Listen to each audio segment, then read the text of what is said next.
سويعات قليلة والافتتاح قريب، انتظرونا.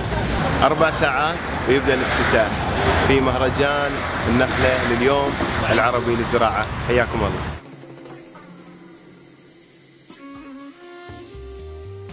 أتمنى من جميع أهالي القطيف رجال وشباب ونساء زيارة هذا المهرجان خلال العد التنازلي 4 ساعات إن شاء الله باقي على المهرجان.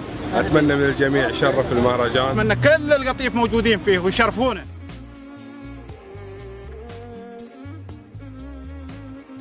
نتمنى القطيف وكافة من يهمه الأمر الحضور في هذا المهرجان، إن شاء الله بيكون رائق للجميع.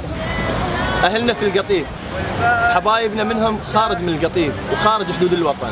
هذه القطيف تفتح ذراعها عليكم في مهرجان النخلة بالقطيف وتقول لكم حياكم الله وتفضلوا. 4 ساعات والافتتاح إن شاء الله. إن شاء الله يكون عند حسن ظنكم جميعا إن شاء الله. شرفونا، حياكم الله.